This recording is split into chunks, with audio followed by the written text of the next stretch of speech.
Góða kvöldið, Grétar Mar heiti ég og við erum mættir hér enn einu sinni í sjávarútvegsspjall og með mér í dag Ólafur Jónsson eins og oft áður og gestur okkar í dag Björn Leví Gunnarsson frá Pírötum. Við ætlum að heyra núna hvað Píratar vilja hafa, hvernig fiskveiði stjórnunarkerfi þeir vilja hafa og hvernig þeir vilja starfa í kringum fiskveiðar og sjávarútveg almennt. Gjörðu svo vel, Björn, hvað stefna? Stefna, já. Pírata í sjávarútvegsmálum? Hún hefur nú verið bara nokkuð svona óbreytt frá einhvern veginn upphafi þegar allt kemur til alls, en það svona alltaf svona smá núansum bætt við. Það orðin einhver bara bók hérna þegar allt kemur til alls, því við erum búin að vinna svo mikið með þessa stefnu, en hún grundvallast á í rauninni hugtakinu auðlindir og hverjir eiga auðlindina og að hún eign auðlindarinnar sem þjóðareign sé tryggð í stjórnarskrá. Og það rauninni byrjar þetta allt. Já. Svo erum við með einmitt frjálsar handfæraveiðar og réttindi sjómanna og svona að við getum farað út í svona einstaka atriði, allur fiskur á markað og þess áttar. Já, það nú töluvert breyting frá núverandi lögum og reglum sem eru í gildi. Já, en sko mér líður allavega þannig að sko það sé meiri hluti fyrir svona stefnu á þingi, merkilegt nokk, allavega í samfélaginu, en á einhvern merkilegan hátt að þá nær það ekki endurspeglast í breytingum sem að gerast, þó að það sé svona almennt séð held ég stuðningur meiri hlutans fyrir því að láta þetta raungerast. Já, það náttúrulega bara skemmst að minnast að það var atkvæða greiðsla fiskveiðistjórnunarkerfi í rauninni 2012 þegar var kosið nýja stjórnarskrá. Þar voru 85% eða 83% af þjóðinni sem vildi nýja auðlindaákvæði. Já, nýja fiskveiðistefnu. Þetta var auðlindaákvæðið. Já. Og þar á bakvið þarf einmitt að hafa tímabundin sko nýtingarleyfi, að þau séu á þann hátturinn að það sé ekki í faktískt séð langvarandi eign, eins og við talað stundum 20 ár eða eitthvað slegist, það hansi langur tími. Já, það var ekki 20 ár, það var 20 ár pluss 10 ár. 10 ár, skilur. Það svona mismunandi eftir í hvaða flokkar að tala. Já.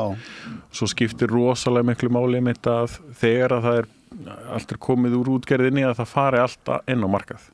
Því það svo margir staðir það sem hægt rauninni að svindla á hvað magnið raun og veru. Já. Með, þú veist, vatninu í bílónum eða ísprósentunum. Það óspart gert. Já, en það væri ekki hægt ef að allur afl færi á markaða því að sá sem að kaupa á markað, hann hefur engan áhuga að kaupa klaka sem ekki fiskur. Nei. Það alveg augljóst að og væri náttúrulega heilbrigt hvað maður að segja heilbriðar aðstæður ef þannig væri staðið að ekki þetta íspröfu svindl sem við heyrum alltaf og framhjálöndun og svo náttúrulega brottkast sem fylgir náttúrulega einfallega því að vera með kóta bundið í kílóum og tonnum. Það kallar á að menn freistast til þess að hirða bara dýrmætasta fiskin og að henda öðrum fiski. Allavega meðan eftirlitið ekki nægilegt. Já, það getur aldrei orðið svoleiðis að þú þarft að vera með 2-3 eftirlitsmenn borði hverju skipi. Það á ekki þurfa þess heldur sko, af því að þú sérður rauninni á samsetningu aflans oft.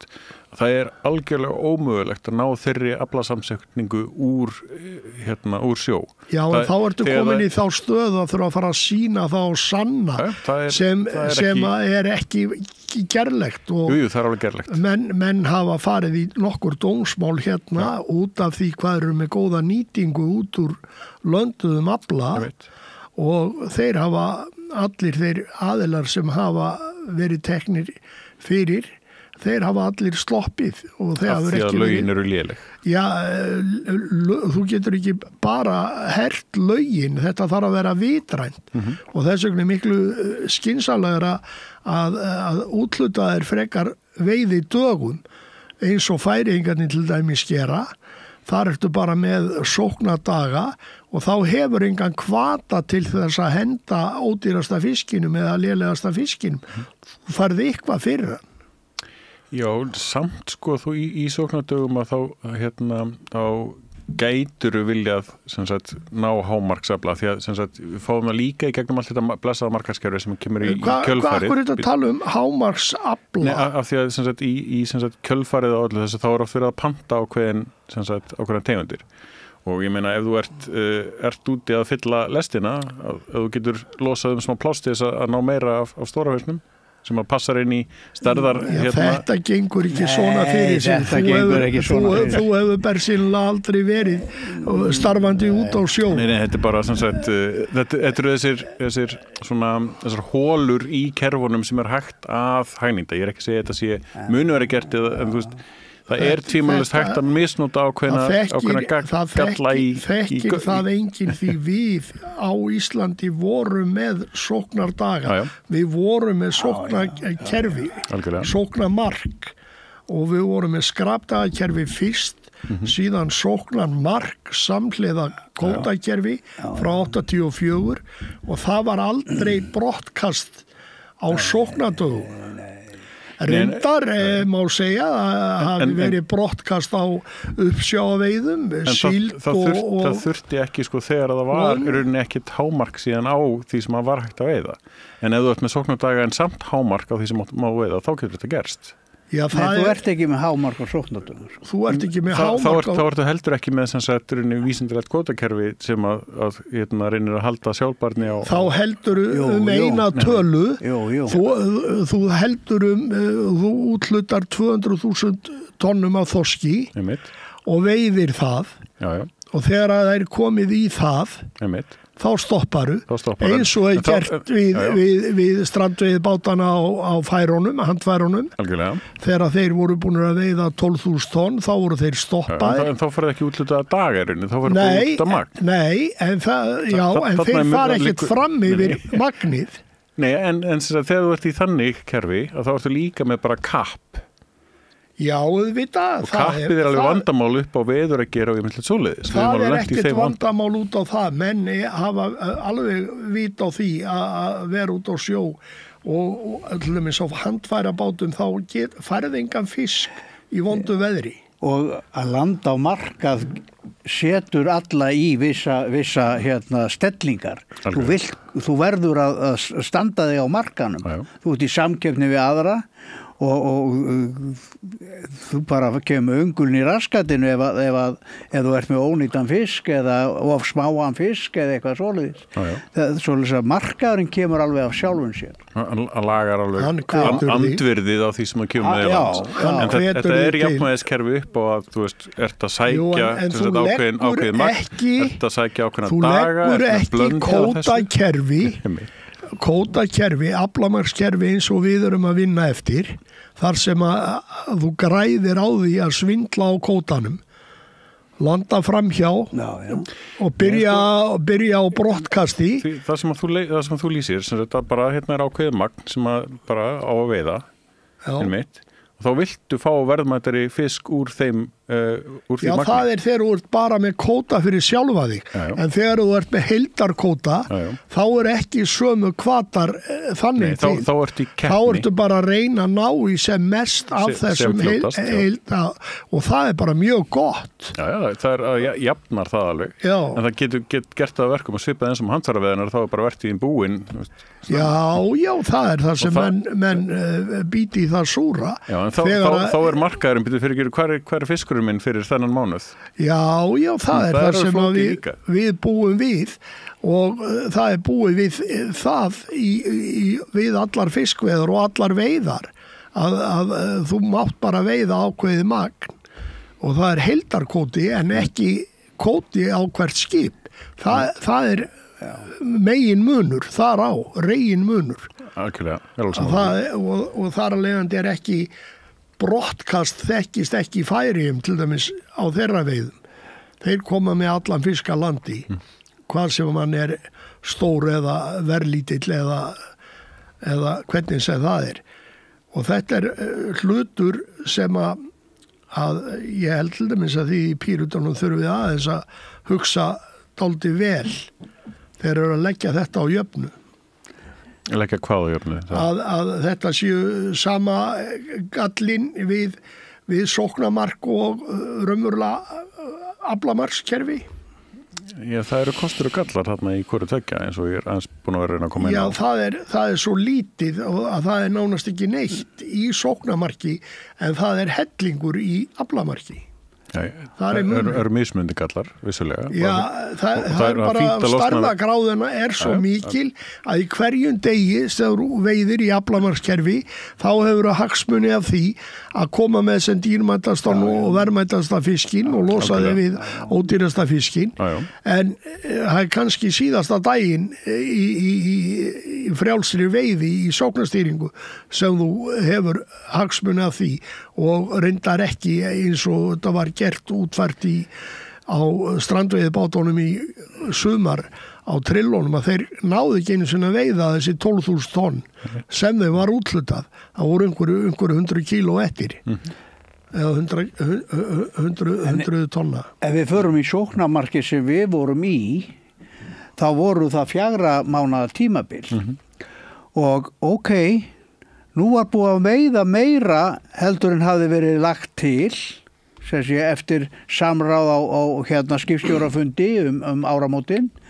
Þá var lagt til að það mætti veiða cirka þetta mikið og dagarnir voru ákveðnir eftir því. Nú var meiri afli. Þetta er meiri afli. Því að það er meiri fiskur í sjónum. Og þá að réttu ættur að auka við dagana og auka þar með aflan.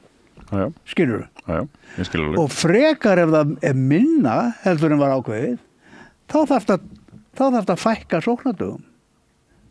Skilurðu? Ef þú ert að stjórna fiskveiðum, þess vegna segi ég til dæmis núna, þá vorum við með matvælaráðherra og hann líka sjávarútvegsráðherra. Þetta hefði aldrei gengið þegar þetta var. Því sjávarútvegsráðherra var alltaf að fylgjast með og ákveða og vera klár með 9 daga eftir 4 mánuði. Skilur við, hversu marga þorstdaga, hversu marga skrafdaga, hversu marga stoppdaga. Já, og við lentum í náttúrulega smá vanda svona miðað við hvernig þorstofnin var að þróast. Hvernig vanda? Bara miðað við allavega vísindarlegar rannsóknir, hversu góðar sem þær voru, þá var það samt bestu gögnin sem við höfðum. Ertu að tala 83 þegar við fengum 350.000 tonn? Ég var í kjölfari. Það var eina árið í sóknardögunum sem fór niður fyrir 450.000 tonn. Veistu hvað það var? Þetta var náttúruleg sveifla. Það var náttúruleg sveifla í stofninum sem við höfðum ekki gert ráð fyrir. Hún kom þarna og þetta var svolítið skrítið að fylgjast með þessu. Þetta var bara þorskurinn, karfinn og ufsinn, það var sambærileg veiði í honum. Svo skulum við horfa á 84. Nú svört skýrsla 83. Hvað skeiði 84? Það var þvílík mok af fiski. 85 ennþá meira mok. 86 sama mokið. 87 mokveið á vertíðinni. Ætli hafi ekki verið einir 60-70 tórar hérna út á Selvogsbanka og við fylgdust með þegar þessi stóri stopp synti vestur fyrir Reykjanesgrunn og byrjaði að sekja sig niður í Skerjadýpið og við mistum af honum þegar við vorum komin á 400 fama.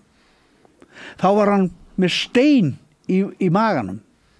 Hann var bara að sekja sig niður á dýpið. Við sáum þennan stóra stopp aldrei meira. Og það var ördeiða 88, 89, hámark 90. Það eru alltaf sveiflur í lífríkinu. Það er málið, við verðum að gera grein fyrir því. Til þessu rannsóknir.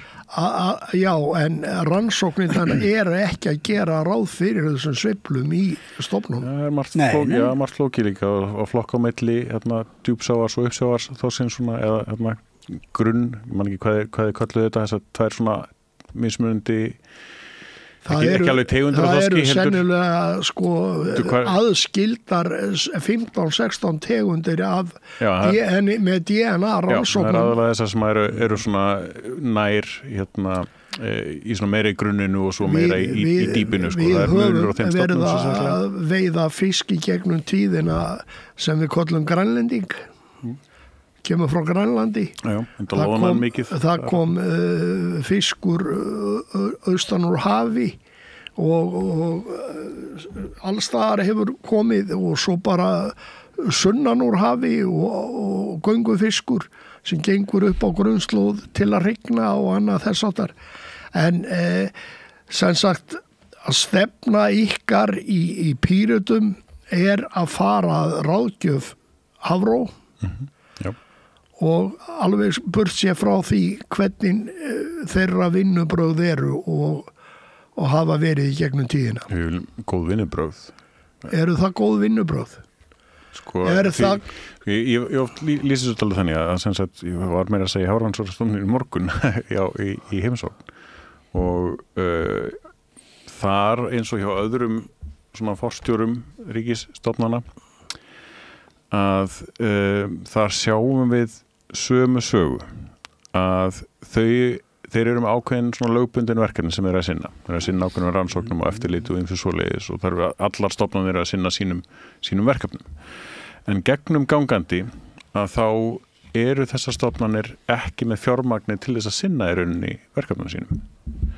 Og það er áhugavert í allavega ljósi sérstaklega Hafrannsóknastofnunar, Fiskistofu, Landhelgisgæslunnar og þessara aðila sem að sinna í rauninni sjávarauðlindinni að það er rauninni gert með fjármögnun á gegnum veiðigjaldið. Veiðigjaldið er að litið á það sem fjármögnun fyrir þessar svona stoð þjónustu sjávarútvegsins. Dugar ekki til? Jú, nefnilega. En dugar til á þennan hátt að á 10 ára tímabili, ég tók þetta saman fyrir einhvern 2 árum síðan eitthvað slegis, að á 10 ára tímabili fyrir það, að þá var að meðaltali eftir kostnað Hafró, Fiskistofu, Landhelgisgæslunnar og verðlagsstofu, skiptavers og allt þetta sem, öll þessi apparat sem eru í kring, þá var það vel 500 milljónir sem voru aukalega eftir veiðigjaldið. Það er að segja, ríkið fekk einhverja 5,5 milljarða. Sem í rauninni, það er fjárhæðir sem að ríkið fær þegar að búið er að borga kostnað við Landhelgisgæslu. Þannig heildina fær ríkið kannski 5,5 milljarða, 6,5 milljarða eða eitthvað svoleiðis í veiðigjöldum og notar 5-6 milljarða í allar þessar svona þjónustur. Og á þá eftir 500 milljarður sem er arður hins opinbera okkar að sjávarútvegsauðlindinni. Á sama tíma, hérna skiptir máli, er útgerðin að borga sér arð, þetta er eftir kostnað líka, upp á 10 milljarða eða svo að meðaltali. Þannig að það er skiptingin þarna á arði af sjávarútvegsauðlindinni er bil 95%, 5%. Nákvæmlega. Og þetta er það sem við þurfum að hugsa um. Þarna, allir sem eru að tala, allir pólitíkur sem tala um það hvernig við getum gengið í meira veiðigjöld og ýmsið svoleiðis þetta fjármagna hitt og þetta, bara til þess að að almenningur hafi arð af þessari auðlind okkar, að þá erum við að tala um þessa 10 milljarða eða svo sem að útgerðin hefur verið að greiða sér í arð á hverju ári að meðaltali.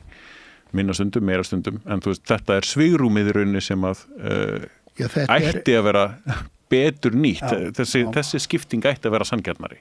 Því að aukalega hefur síðan útgerðin og vinnslan í kjölfarið, svo sem margir eru í samtvinningi það, mögulega til að virðisauka Þetta er bara arður af hráefni. Þú náttúrulega veist það að veiðigjöld eru borguð af afkomu útgerðar. Ég veit að þetta er ekki af fiskvinnslunni. Nei, ég veit það. Nei, og þú veist heldur ekki hvað skilar sér af verðmæti sem fæst fyrir fisk þegar að fyrirtæki að selja dótturfyrirtæki sínum ellendis ráefnið. Það er skiptingin á arðin, það verður að færa arðin einmitt yfir til vinslunar meira og jafnvel út úr landi og það er alveg vandamál út af fyrir sig, en óháð því vandamáli þá er það þessi 10 milljarðar. Síðan þarf að taka á því að það sé aðskilin veiði og vinsla tímalist, og hvað þá það sem er verið að senda beint til útlanda og eru í vinslu þar. Nú erum við búin að vera með kvótakerfi í 40 ár og kvóta setta af flestar tegundir og í upphæðu voru það nú til þess að gera fáar einhverja 10-15 og síðan hefur alltaf bæst við og verið auki við verið að kvóta setja núna síðast grásleppu og annað í þeimtúr Beitukung Sæbjú Fara en finnst þér að Vísindastofnun sem hefur haft þetta verksvið í 40 ár hafa staðið sig í stikkinu við að byggja fiskistofna. Þegar þetta var sett á, þá var ég búin að vera skipstjóri í 6 ár, 84, og þá var okkur sagt ef við færum eftir tillögum Hafrannsóknastofnunar í 2-3 ár, þá erum við farnir að veiða 400-450.000 tonna þorski. Þetta var okkur öllum sagt og þetta var sagt 84 þá veitum við 267.000 tonna þorski og við höfum aldrei síðustu 40 ár náð að veiða 267.000 tonna þorski síðan. Nefnt. Og þess vegna segir maður þetta er að bregðast, þessi stofnun er að bregðast því sem að þjóðin ætlaðist til lafinni og eins og þeir settu þetta upp og gera enn þann dag í dag að þeir eru að toga sömu togin í svokalluðu togarralli og þykjast vera að telja fiskana í rauninni hvort að þeim er að fjölga eða fækka og þeir eru að færa sig ekki til, taka ekki til veðurs strauma, hita, ætis eða annar í lífríkinu og þar að leiðandi getur maður ekki sagt annað en að þetta hefur brugðist og þessa stofnun þarf að taka algjörlega til gagngerrar endurskoðunar öll vinnubrögð hennar og hvernig þeir eru að vinna.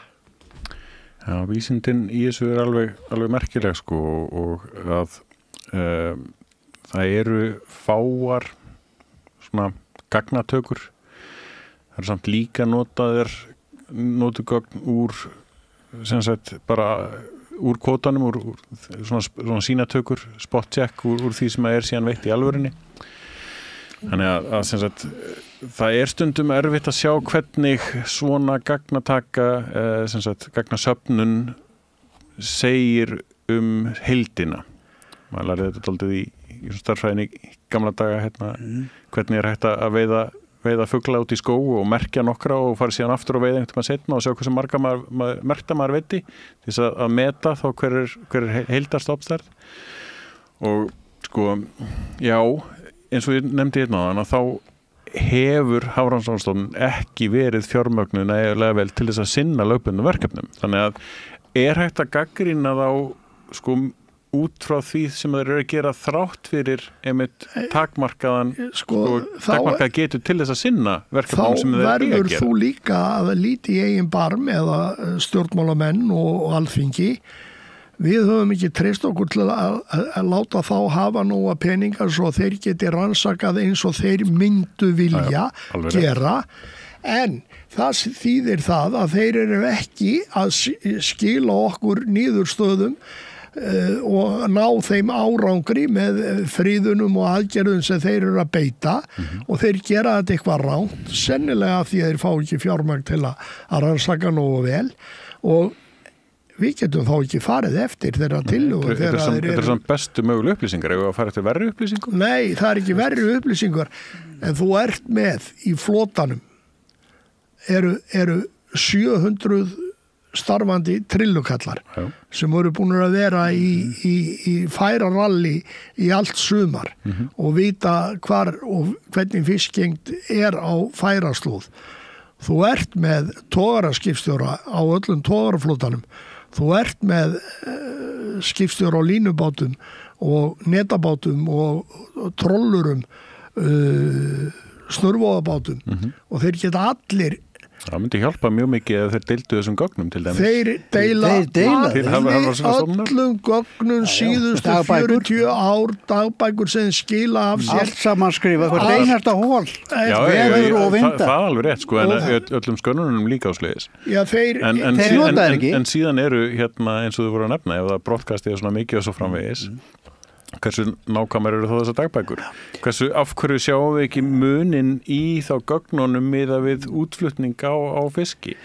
Sem að við vitum að fiskur sem þú hendir í sjóin aftur, hann sést hver ekki. Nei, hann kemur í, en ef þú landar honum framhjá, að þá kemur hann einhver staðar fram sem verðmæti og þá ertu bara með góða nýtingu í viðkomandi fiskhúsi sem að verkar hann eða hvernig sem menn gera það eru ýmsa leiðir til að landa fram hjá fiski og áðins að hann komi inn í gögn eða í sömum tilfellum flytja menn út 1200 kíló bretti en það er gefið upp 200 kíló og það eru alls konar vasstankar í já og alls konar gjörningar sem hægt er að nota og svo einfaldlega Hvernig eru gögnin þá góð þess að nota? Þessi gögn einhver staðar kemur þetta ekki fram það sem er gert, bæði það sem er veitt og þetta er það sem vantar í sko, eftirliti það sé skýrari heimildir til þess að tækla á svona tölfræðilegu mismun bara hérna er skýr mismunur úr sömu ferðumirinni frá mörgum skipum þessi skip ná svona afla en þið náðu hérna akkurat sem passar inn í sko pöntununa, markaðspöntuna sem þeir eru að vinna móti það er bara ekki hægt að segja herðinni þetta var bara hending þetta þýðir bara sekt 1, 2 og 3 það er ekki flókið Það er alveg rétt en ég vil aðeins taka af því þú nefndir þetta áðan nú höfum við síðustu 10 árin fylgst með, þetta er í fréttum bara alla yfir öll jólin og þegar að loðnan er að koma þeir vita ekkert loðnuna fyrir þeir sjá hana á astikonum þetta er nákvæmlega sama með þorskin, ufsan, ísuna og allan þennan fisk sem við höfum hérna þeir vita ekkert fyrir hún kemur á miðin allt sem þeir þykjast vera að gera er algjörlega tilviljunarkennt. Ég hef sagt á sögu að í 20 ár tók ég allar upplýsingar á miðunum og skrifaði henn á dagbók, svona strömdagbók og veður og sortir og annað þýrið. Skrifaði þetta í 20 ár. Ég átti þessar bækur og áðar en það. Heyrðu, ég gat aldrei upp á dag farið eftir þessu. En þeir haga sér þannig með sínar upplýsingar úr togararallinu sem er algjörlega gali. Það er engin sjómaður var með þeim í að henda þessum punktum út. Þeir segist geta nota það til þess að segja til afla í heilt ár fram í tíman. En staðreyndin er nákvæmlega eins og í lónunni, þeir vita ekkert það. Nei. Þetta er staðreyndin og þetta er ekki verið að taka þetta inn í reikningin. Það sem þú færð út úr þessu samt er það sem að það er erfitt að gera þetta ár fyrir ár vissulega, það er alveg rétt, en það sem þú færð út úr þessu eru breytingar yfir langan tíma. Jú, og það eru takmarkaði náttúrulega við þessa staði en það er samt breytingar yfir langa tíma á þessum stöðum sem eru þeir alveg hafa nokkrir, líka hvað að koma á tóktíma á hverjum bát, hvað að koma á hvert bala á hverjum bát, hvað að koma í hvert net. Þeir hafa allar þessar upplýsingar og þær eru að tala sínu máli en það ekkert farið eftir því í ráðgjöf Hafró hvað gert. En við skulum nú kannski byrja aðeins aftar á merinni. 1900 aldamótin 1800 og 1900. Já. Þegar við skulum segja 1900 til 2000, 120-30 ár síðan, þá stunduðu við Íslendingar ekki miklar fiskveiðar en einu gjaldeyristekjurnar sem við höfðum voru fyrir sjávarútveg. Það voru engir aðrir peningar til en við fórum úr torfkófunum í steypt hús, forskóluð timburhús og annað þess áttar. Við gerðum þetta. Við byggðum vegakerfi hringinn í kringum landið. Við rafvættum landið. Við símavættum landið. Við byggum til héraðsskóla hringinn í kringum landið. Við byggðum hafnir, við byggðum flugvelli og ýmislegt fleira gerðum við og færðum okkur inn í nútíman. Og einu gjaldeyristekjurnar sem höfðum var fyrir sjávarútveg. Og beint orkuna náttúrulega seinna. Já, það bara seinna. Seinni part aldarinnar. Það ekki fyrir eftir 1970 þegar við erum búin að byggja Búrfell og hún byrjar að vinna fyrir sér. Já. Og þá seljum við rafmagn í Straumsvík og annað þess áttar en það var svo lítið hluti af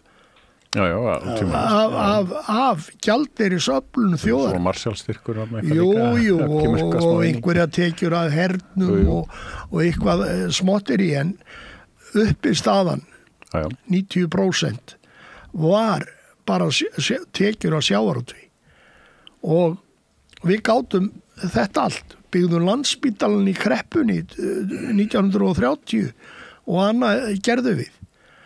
Og einu gjaldeyristekjurnar voru fyrir sjávarútveg. En þá dreifðist tekjurnar æðar þjóðfélagsins. Fólk þurfti að vinna mikið. Það voru allir með í þessu. Það voru allir með og arðurinn af auðlindinni dreifðist á sveitafélög, hafnarsjóði, ríkið og dreifðist allar trissur. Já. Við gátum allt. Svo var rosalega breyting í þessum leið og framsalið var leyft. Já, kvótakerfið fyrst 84 og svo var náttúrulega stóra slísi sem skeði 91 þegar að frjálsa framsalið var komið á.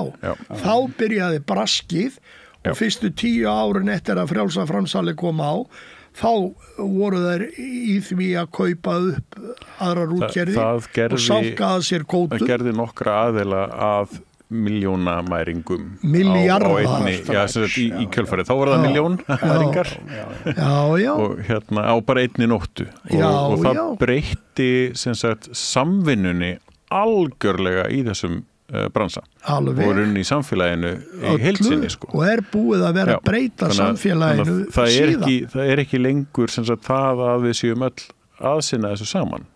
Það munurinn sem að gerist þarna þegar að í rauninni að því að það alltaf sagt að íslenski sjávarútvegurinn sé svo æðislegur að því að hann ekkert ríkisstyrktur og jara en hann það var að gefa fólki aðgang að þessar auðlind. Það ef ríkisstyrkur. Einhver sjávarútvegur ríkisstyrkur þá það íslenski ríkisstyrkur. Svo auka heimildir til þess að úrelda hraðar og ýmislegt svoleiðis heldur en venjulega úreldingarreglur. Það fullt af ríkisstyrk í þessu. En mantran alltaf einhvern veginn stóri ríkisstyrkurinn það að leyfa Jóni ekki að veiða en leyfa sér að Jóna veiða og pikka út nokkra fjölskyldur og leyfa þeim að hirða allan arðinn og hagnaðinn af íslensku sjávarútvegi og það sem verra að stór hluti á honum ekki einu sinni inn í íslensku samfélagi, nýtist ekki til atvinnuuppbyggingar innanlands, þetta fjárfestingar erlendis. Og svo hvernig þið farið náttúrulega með sjómenn síðan í þessu.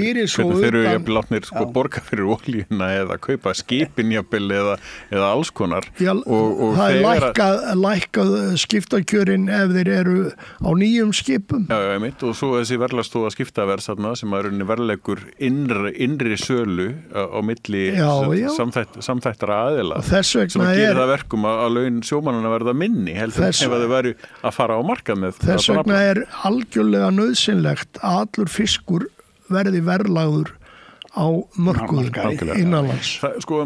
Það þarf meiri segja ekki, alveg fræðilega séð, af því að við vitum alveg hvert markaðsverðið er. Það væri hægt að henda þessari verðlagsstofu skiptaverðs bara út gluggan á morgun og nota bara þau markaðsverð sem eru þegar til og ekki bara hérna heldur náttúrulega í markaðum sem við erum að selja til dæmis til Bretlands eða svo framvegis. Þannig að það þarf ekki að gera þetta. Færeyingarnir gera þetta þannig að þú kemur með 10 tonn í land. En hitt væri hreinlegra sko. Og 5 tonn farin á markað, þá komin verð á allan aflan þó að viðkomandi útgerð sem á bátinn vilji taka 5 tonn inn í hús til sín, þá það bara komið verðið. Þetta flóknar í nokkrum öðrum tegundum, það sem er kannski rosalega lítið magn, selst á okkur mjög skrýtnu verði, sko, en þú átt alveg að geta áætt að það verði yfir tíma. Markaðurinn skilar þessu alveg. Ég var þarna í 10 ár á íslenska markaðnum og markaðurinn bara var mjög ábyggilegur allan tíman. En eitt gleymist þarna í kringu 90 að heimsmarkaðsverð á þorski tvöfaldaðist frá 83 til 90. Þess vegna lifðum við þessi ár þegar aflinn fór alveg niður í 130.000 tonn. En þeir sögðu að kvótakerfið hefði gert þetta, en það var engin tæknibreyting orðin þá í kvótakerfinu sem skapaði þessa miklu hækkun á heimsmarkaði. Ísland hefur aldrei haft áhrif á heimsmarkaðsverð. En það eru fleiri markaðir opnast bara á eftirspurnin að verða meiri. Það var mikill áróður fyrir heilsufæði. En svo annar þáttur í þessu þegar okkur bar svo gæfa að stofna fiskmarkað á Íslandi og byrja að láta verðleggja fiskmarkað, þá rauk fiskverð töluvert og má segja að verið 30-40% eða upp í 50% þarra verð heldur en verðlagsstofu verð.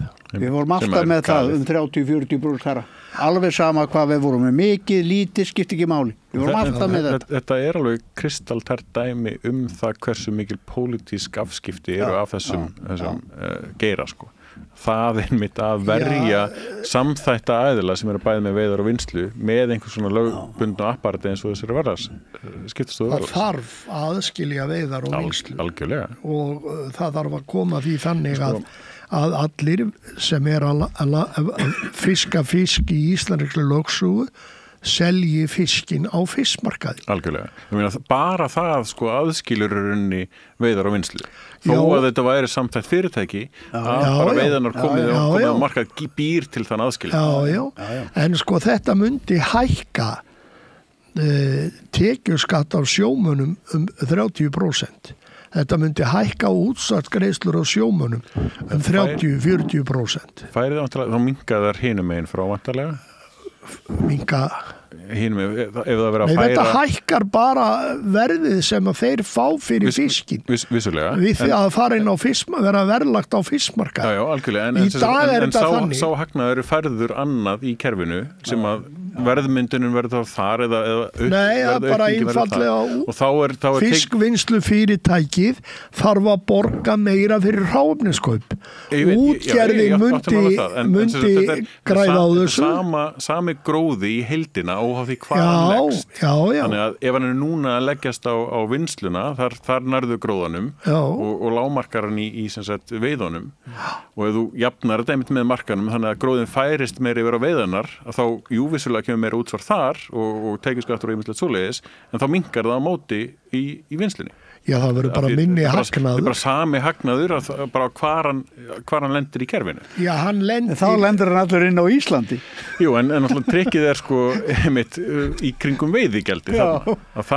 Þeir geta komist undan veiðigjaldinu sem er aukaskatturinn. Það er því að færa kostnaðinn annað. Málið er það að þegar að þú skiptir þessu svona og allur fiskur veiði seldur á fiskmarkað, að þá ertu líka að bæta stöðu útgerðar og á meðan að við erum með veiðigjöld, við höfum ekki ræna á því að bjóða veiðihimildinar upp líka sem við ættum að gera á hverju ári og þar að leiðandi mundu útgerðirnar geta borgað hærri veiðigjöld af því að afkoma þeirra væri betri. Þeir verða að borga rétt verð. Það var hagur þeirra að einmitt allur sem sagt ágóðinurunni af veiðunum skili sér til þeirra. Já.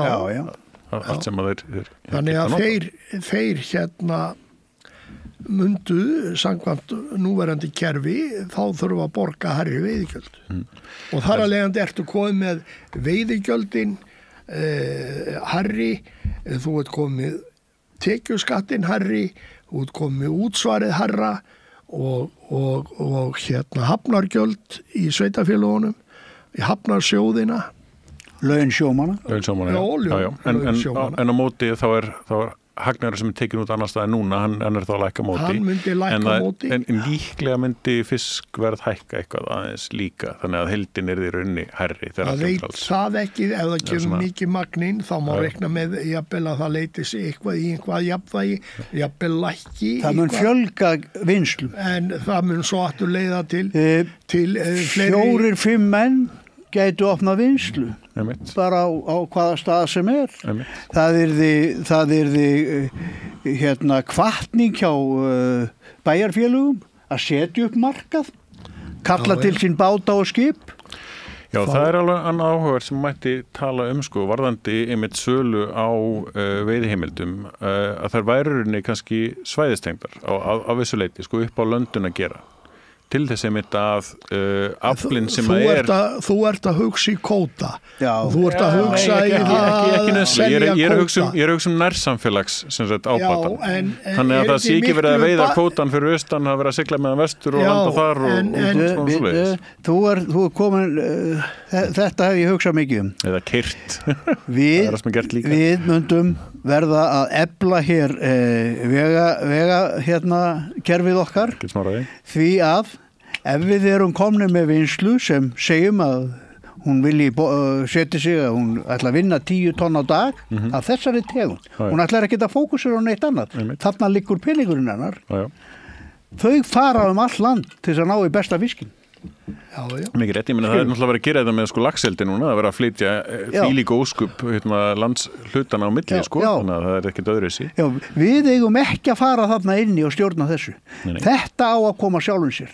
Og þetta, eins og ég segi, við vorum með stærstu landarnir Engi og Viði, í Reykjavík. Þetta fórum all land. Við vorum að landa á vikufresti 220-40 tonnum. Þetta seldist allt á hæsta verði og þetta fórum all land. All land. Og svo við eigum ekki að grípa þarna inni.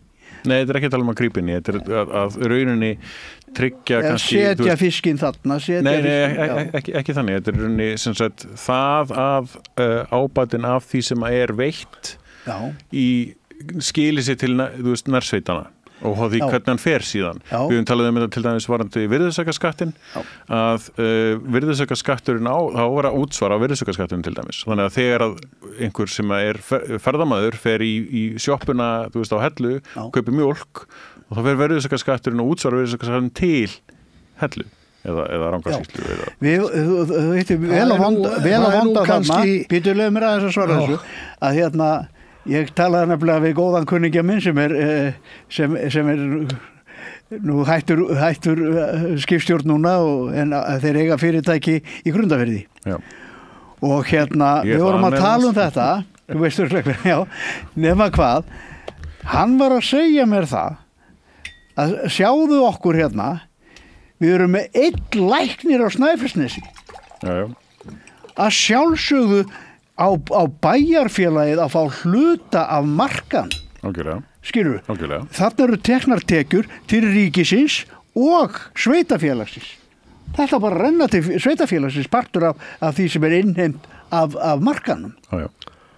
Þannig á að gera þetta. Þá ertu komin þarna út í þetta Þarna ertu farin að tala hvernig á að skipta arðinum sem að ríkið fengi í leigutekjur af því að leigja veiðiheimildir frá sér. Ef það væri leigt, já. Þá getur þú sett þetta upp með þessum hætti. En það sem ég að tala núna, að þetta það sem blasir við hvernig þetta í dag og þessu þarf að breyta. Og maður að leita eftir því, eru Píratar tilbúnir að gera eitthvað í þessu, leggja fram frumvörp og tillögur til þess að reyna að breyta þessu til betri vegar. Algjörlega. Eða ætla þeir bara að gera eins og Framsóknarflokkur, Sjálfstæðisflokkur og fleiri flokkar að bara vera í halleluja-kornum og dásama þetta og vera svo bara strengja brúður og málpípur fyrir hagsmuna aðila sem að eiga eða telja sig eiga rétt á því að nýta einir arðin sem kemur fyrir sjávarfang á Íslandi. Nei, það bara gott að heyra. Þá vil ég koma með eina spurningu sem hefur verið að dingla svona utan í umræðunni það að gera breytingar. Þurfum við að vera hræddir það að engin lögfræðingur í landinu muni verja ríkissjóð ef að það verða gerðarbreytingar og útgerðin stefnir ríkissjóð fyrir að missa þá einokun sem þeir hafa í dag. Nei. Við þurfum ekki að vera hræddir það. Við þurfum ekki að vera hræddir það? Nei. Skýrðu það fyrir okkur? Lögfræðingar almennt séð bara vinna fyrir skjólstæðinga sína. Þannig að ríkið ræður sér lögfræðinga, með ríkislögmann og ýmislegt svoleiðis sem að bara vinnur fyrir þann málstað. Ef þyrfti til að koma. Ef það þyrfti að fara, að ríkið þyrfti að verja sig við að gera breytingar á lögum, þá gefur það auga leið að þá náttúrulega myndi ríkið fá sér einhverja menn til að verja sig og sjálfsagt fleiri en einn. Og náttúrulega markmið Alþingis væri alltaf að það veri skýrt hvernig lagabreytingin, hvaða áhrif hún hefur, hvernig hún myndi vera innleidd. Og ef það síðan einhverja lagadeilur það, þá þarf einfallega bara að verja það, vissulega. En nú þetta skýrt í lögum stjórn fiskveiða. Myndar ekki eignarrétt. Á fundi sagði Sigurður Ingi við okkur sem vorum að berjast gegn kvótanum að ef að leigusamningarnir yrðu gerðir sem voru í gangi í Jónustjórninni að þá myndi útgerðin eiga kröfu ef að þessi samningar yrðu gerðir þá ættu útgerðarmenn kröfu á ríkið. Já, það sem sagt þessar raunmætu væntingar svona lagalega séð eiga þau sem eru með kvóta raunmætar væntingar til þess að halda honum aftur á næsta ári ef að við gerum einhverja lagabreytingar og það rauninni alveg sama hvað stjórnmálamenn og ráðherrar og ýmislegt svoleiðis segir, það stendur eins og þú segir í lögum fiskveiðistjórnum það myndar ekki eignarrétt og það þarf ekki að ágjöra þessu það á ekki að þarf að ágjöra þessu það síðan oft gert bara til þess að fá ákveðna svona samvinnu þýðni eða ég mynd við viljum vinna saman að einhverju leiti að þá fasað út þá gerðar breytingar í áttina og unnið á móti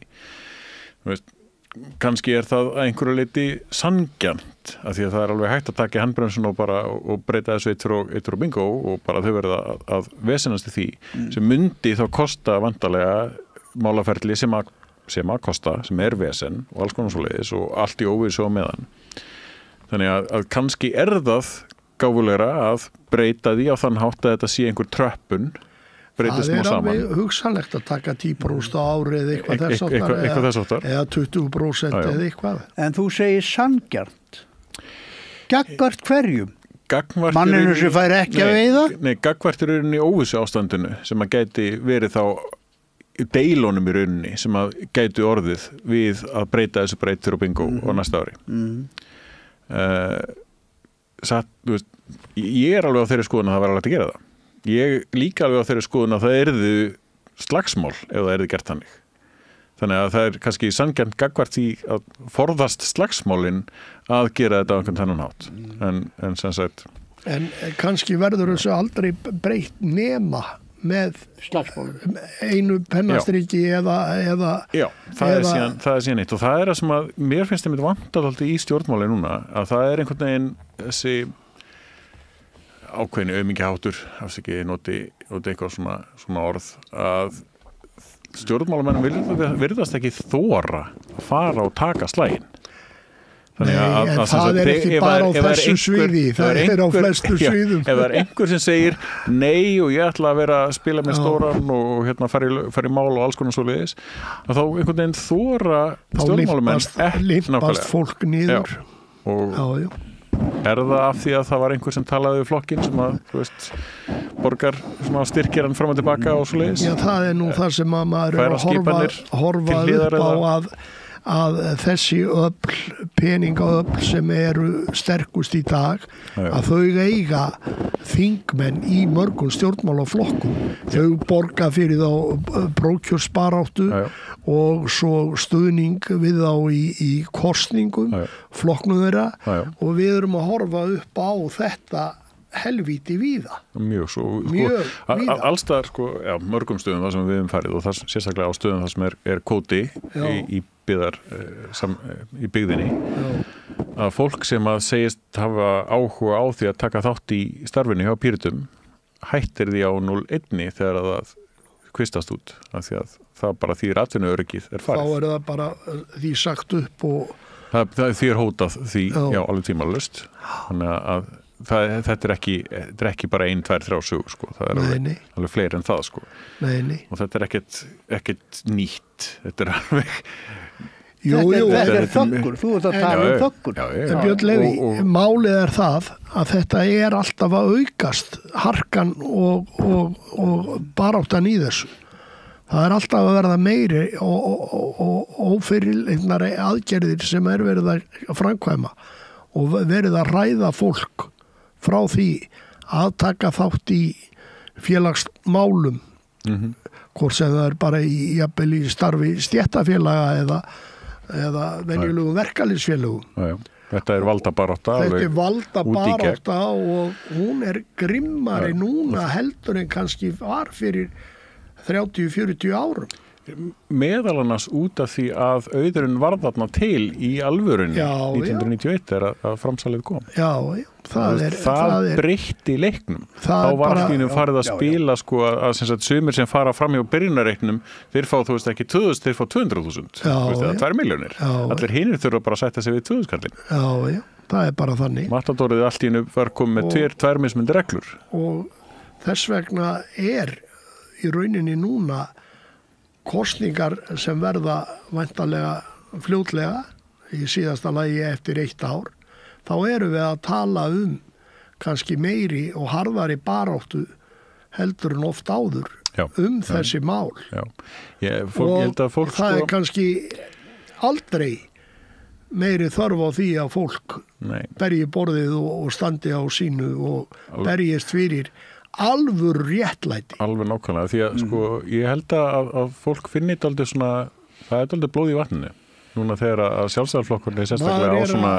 Maður að heyra það en maður treystir sér ekki til að segja hvað það mikið en maður heyrir mikið í fólki sem að Já, og maður þarf átt að segja því að þau sem rauninni svona flokkseigendafélagið á bakvið aðalstyrktaraðilinn og svo framvegis á bakvið sjálfstæðarflokkin ef að hann að missa völd þeir tryggja tvímælalaust völd sín einhvers staðar annars staðar í einhverjum öðrum flokkum Það er viðbjóð.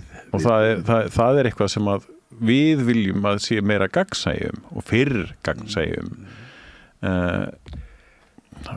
Við eigum í daldi svona... Það eru minnst að kosti 3 flokkar ef ekki fleiri sem að eru hagsmuna tengdir heftalega inn í sennilega 4-5 flokkar á Alþingi sem eru með strengjabrúður sem að er að og eða fæga hunda og gelta þeirra með sigað. Er það ekki svoleiðis? Ég veit ekki, mér dettur ekki alveg í hug endilega það margir nema síðan á sama flokks.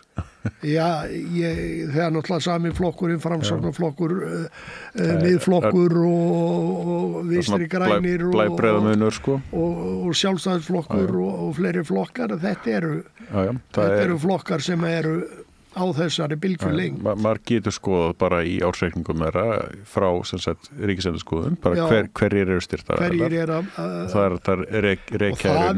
það er bara í rauninni bara til að sýna sko, svo koma styrkinni með öðrum hætti eins og þú veist líka. Við gerðum það einu sinni þau vorum í fjármögnun held í 2016 minnum það hafi verið að þá voru einhver fyrirtæki að styrkja og sjávarútvegsfyrirtæki að styrkja einhverja flokka og þá spiliðum við aldrei á svona samfélagslegu samviskuna þeirra sem að hún er alveg til staðar með því að hringja og segja, heyrðu, já þið styrkið þessa flokka áhugavert væri gaman að frétta að þið styrkið ekki alla flokka þannig að ég meina það er líka gaman að kría pening út úr þeim til þess að fá eitthvað tilbaka sko. en síðan þá höfum við ákveðið bara að nei, við erum ekki að sækjast eftir fyrirtækjastyrkjum. En þetta var svona skemmtileg, svona samfélagsleg svona tilraun að spila dálítið á fyrirtækin sem voru að einblína á að styrkja bara ákveðna flokka. Já. Þetta er bara það sem er í pólitíkin í dag. Og við erum náttúrulega að vonast til þess að þessu verði breytt og Alþingi sjáu sóma sinn í því. Já. Að breyta þessu og gera þetta þannig að allir þjóðfélagsþegnar fái arð af sameiginlegri auðlind og svo verði jafnræði á milli manna með nýtingu og menn hafi sömu möguleika hvort sem það er trillukall eða stórútgerðarmaður að ná sér í veiðiheimildir. En það er það sem við sko í stefnu Pírata, það er ástæðan fyrir frjálsum handfæraveiðum. Þar getur fólk byrjað og þá unnið sig upp. En þú vinnur þau ekkert upp þegar þú þarft að kaupa 1 tonn af þorski fyrir 6,5 milljón. Alls ekki. Sko. Þá getur aldrei... Nei. Nefnilega ekki. Þess vegna eiga handfæraveiðir að vera bara frjálsar. Já, og þess vegna þurfum við að tryggja að menn geti leigt af ríkinu veiðiheimildir og borgaðu leið og þeir fiskatonnið og ekki framsal og þegar þú lendir því að hafa keypt eða leigt eða eitthvað svoleiðis svo getur síðan ekki náðið þá bara skilur þið tilbaka og endur útlutað það er sama verið að reyna að gera með orkuna núna að það var verið að reyna að tróða því gegn að stór fyrirtækin eða stóriðin gæti selt síðan orkuna sem eru með á lágum samningum til langtíma samningum á hærra verði og margföldu það er eins og við í sjávarútveginum í dag menn er að borga fyrir 1 tonn á þorski sem þeir fá útluta frá ríkinu 22 krónur eða eitthvað svoleiðis en þeir geta leikta frá sér á 500.000 500 krónur kíló. Er það komið svo? Það er komið í 500 krónur og var í allan vetur ég veit ekki nákvæmlega hvað það er núna komið á nýju fiskveiðári en það var í vetur 450 í litla kerfinu 500 í stóra kerfinu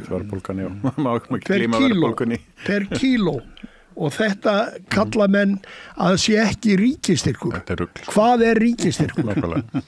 Af hverju er það ekki ríkið í rauninni sem að eigendur auðlindarinnar í rauninni sem eru að fá þetta bara og flestir af þessum trillukollum sem vildu kannski leigja sér 10-20 tonn að þeir myndu glaðir borga 100 krónur 5 sinnum hærra verð heldur en að stórútgerðin er að borga til ríkisins þannig að Þetta alveg gefið mál, en einhverja hluta vegna þá virkar lýðræðið ekki þannig sem að mér finnst rosalega áhugavert. Ég held að það sé sem sagt af því að það þarna flokkar sem að hagsmuna aðilar runnir á það og þeir ná alltaf að toga til sín svona auka hjálpartól sem að gera það verkum að runni meiri hlutin á þingi næri ekki fram þessum breytingum. Tekst alltaf að búa til meiri hluta sína stefnu sem runni gegn stefnu meiri hluta þingsins. Já, og almennings í landinu. Já. En við skulum vona að þið náið einhverju fram og einhverju breytinga til batnaðar. Ég þakka þið fyrir Björn Leví fyrir að koma hérna og spjalla við okkur Óla. Takk fyrir í dag.